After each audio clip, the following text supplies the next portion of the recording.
Olá pessoas, eu sou André Fogaça do Tecnoblog e esse é o K61, smartphone intermediário que pretende seguir a linha que vem dando certo na LG nos últimos modelos. O K61 tem tela grande, 4 câmeras na parte traseira, visual que chama a atenção de longe e veste bem uma roupa de modernidade com um furo no display para colocar a câmera frontal bem no cantinho. Esse conjunto de recursos pode ser interessante, mas alguns detalhes podem azedar o caldo e eu já adianto, azedou. Vem comigo que nos próximos minutos eu te conto onde deu ruim. Mas antes, dá uma olhada no Tecnocast, que é o nosso podcast quinzenal de tecnologia, mas que nesse momento de pandemia ele tá rolando toda semana. No Tecnocast 151, a gente bateu um papo sobre carteira digital dentro do mensageiro mais popular do Brasil, que é o WhatsApp. Então assina o Tecnocast no Spotify, Pocket Cast, Google Podcasts, iTunes ou no seu aplicativo preferido para não perder nenhum programa. Os links do Tecnocast estão aqui na descrição. Bom, vamos lá.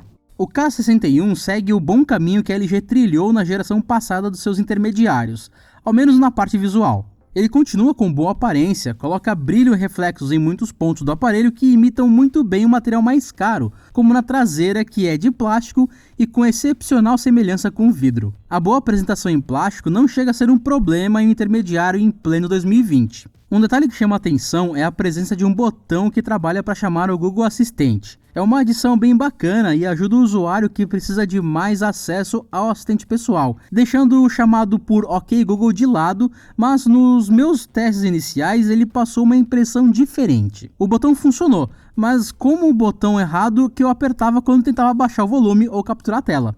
Com o passar do tempo fui aprendendo e o dedo começou a passar para o botão do meio na lateral. Para ajudar nesse aprendizado, a LG bem que poderia ter escolhido a textura diferente para um botão, né?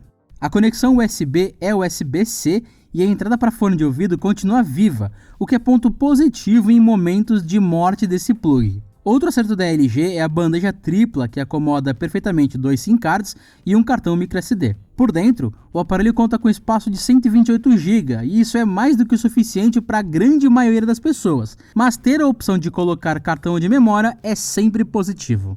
A LG continua estampando o nome Resistência Militar na caixa e promete que esse celular vai sobreviver mais facilmente à vida do usuário. Seja no bolso confortável sem nada, ou dividindo espaço com a chave, até mesmo o inferno que é a mochila recheada de coisas, tudo raspando e batendo ao mesmo tempo.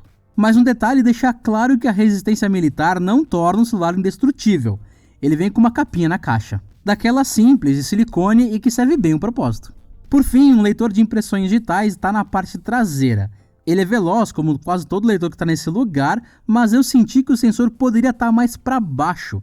Como o celular é grande, levar o dedo até lá faz a mão movimentar na traseira. Em tela, a LG tem histórico de bons painéis LCD. Por aqui, a expertise da coreana continua meio que na mesma, com reprodução de cores satisfatória para o intermediário, resolução Full HD para 6,53 polegadas e que está em proporção de 19,5 por 9, ângulo de visão generoso e brilho dentro do esperado. Não surpreende, mas peca em um ponto e poderia ser muito melhor em outro. O ponto errado está justamente na escolha do tipo de note que aparece no topo do display.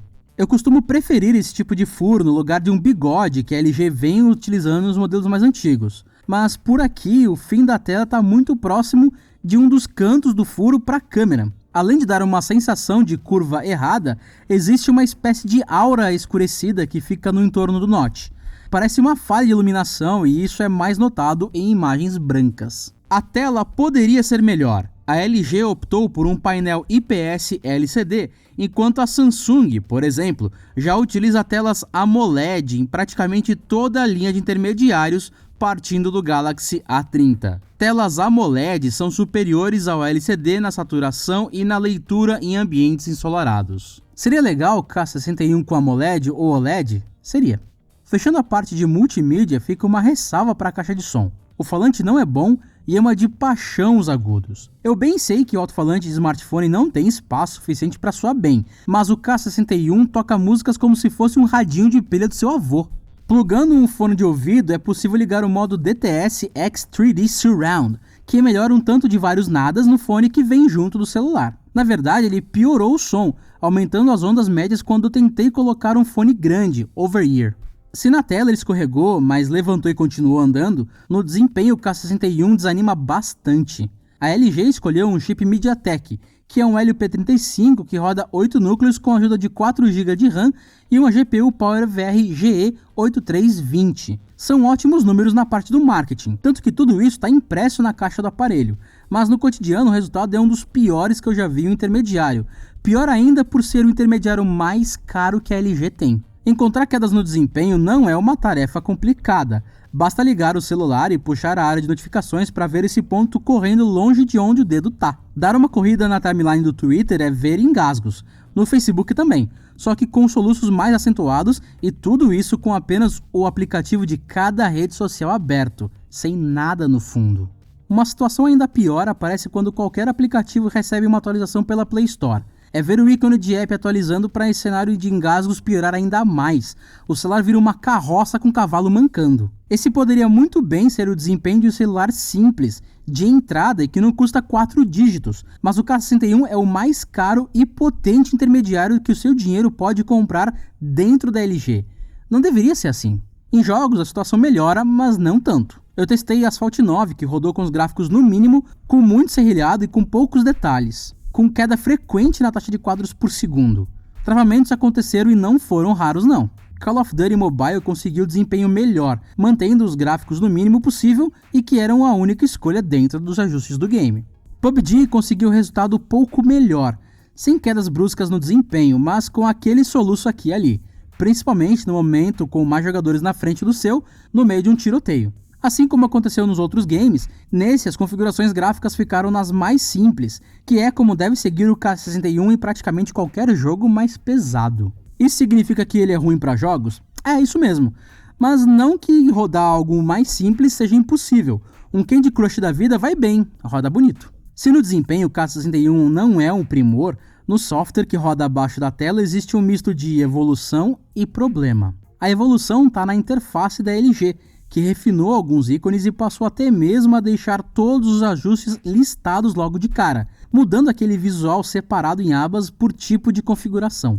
Por outro lado, animações de esticar a tela continuam por aqui desde sempre, e em pleno 2020, quando os testes do Android 11 estão acontecendo em pleno vapor, o K61 foi lançado com Android 9 Pie e sem qualquer previsão de atualização. Isso significa que o lançamento da LG para 2020 escolheu um sistema operacional de 2018, quando a concorrência lançou os seus intermediários com ao menos o Android de 2019, que até o momento da publicação desse review é o Android mais recente para o público. Utilizar o Android 9 em 2020 é um problema? Não é não.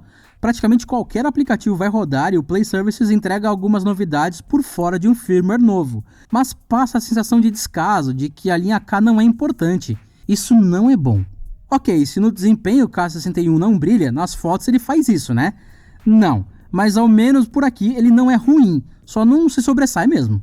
Ao todo são 4 câmeras no esquema que o marketing adora dizer, mas que na verdade você utiliza 3, já que uma delas está lá só para medir a profundidade das fotos no modo retrato. A lente principal é de 48 megapixels e a abertura é de f1.8, seguido de um sensor secundário para fotos ultra-wide com 8 megapixels e abertura de f2.2. Esses são os dois sensores que você efetivamente escolhe logo de cara quando abre o app de câmera, com resultados que são ok quando a luz favorece, mostrando detalhes interessantes e pouco ruído. O balanço de branco me deixou desanimado, que fez fotos com a lente principal ficarem mais quentes, enquanto que a mesma foto no mesmo lugar, só trocando a lente para ultra-wide, ficou mais fria, que é como chamamos um tom mais azulado. De noite o ruído fica gritante, o que é ruim para uma abertura que deveria ajudar nesse trabalho. O problema me parece ser uma dificuldade do processador em lidar com a informação que vem do sensor. Se a foto noturna for com lente ultra-wide, ela vai ser ainda mais escura e com granulado mais visível, só que com menor quantidade de pontos estourados, o que chega a ser bom. Estranho, né? As duas outras lentes são de 5 megapixels para macro e 2 megapixels para o modo retrato, que acerta mais ou menos 80% do recorte que precisa fazer nos ombros e no cabelo.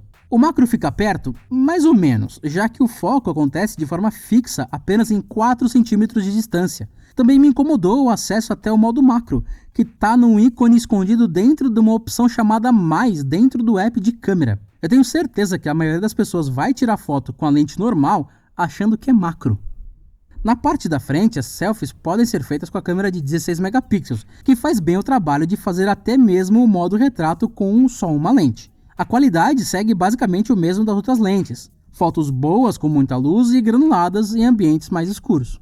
Alimentando tudo isso que eu falei até aqui, temos 4.000 mAh de bateria, que é o suficiente para um uso mais moderado durante todo o dia. Rodando um vídeo em Full HD esticado para preencher toda a tela e com brilho no máximo, que é como o vídeo vai rodar em um ambiente bem iluminado, o K61 consome 9,33% de bateria por hora. Um carregador de 10 watts acompanha o smartphone e leva 28 minutos na tomada para chegar até 30% de recarga a partir do zero, com a bateria completamente preenchida em 2 horas e 18 minutos. Não é uma marca ruim. Vale a pena? Não. A LG veio acertando quando lançou a geração passada dos aparelhos da linha K, mas errou bastante no K61. Ele tem 4 câmeras que você realmente só utiliza 3 no cotidiano e nenhuma delas oferece resultados superiores aos concorrentes diretos. Tem corpo em plástico, que é bem bonito, e não é um ponto negativo, mas despencou a ribanceira no desempenho, oferecendo engasgos e soluços até quando só um aplicativo estava aberto. Esse problema é ainda mais sério pelo momento que acontece. Todo review é feito com o smartphone recém-lançado e que vem formatado de fábrica, momento de melhor desempenho de todo o produto, seja ele um computador, tablet ou um smartphone. Me dá medo de pensar como estará o desempenho do K61 daqui 1 ou 2 anos de uso. Em jogos, a situação não melhora muito. Os resultados seriam aceitáveis em um aparelho de entrada, mas o K61 não está nesse segmento e nem cobra o que um Android de entrada tende a custar. É bem mais caro.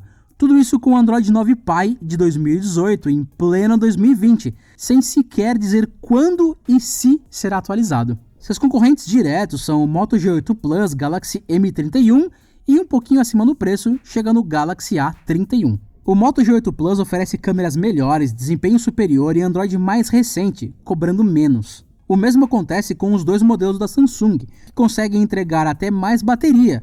Vale lembrar que o A31 utiliza o Helio P65, que deveria ser o processador do K61 para evitar tanto problema de desempenho.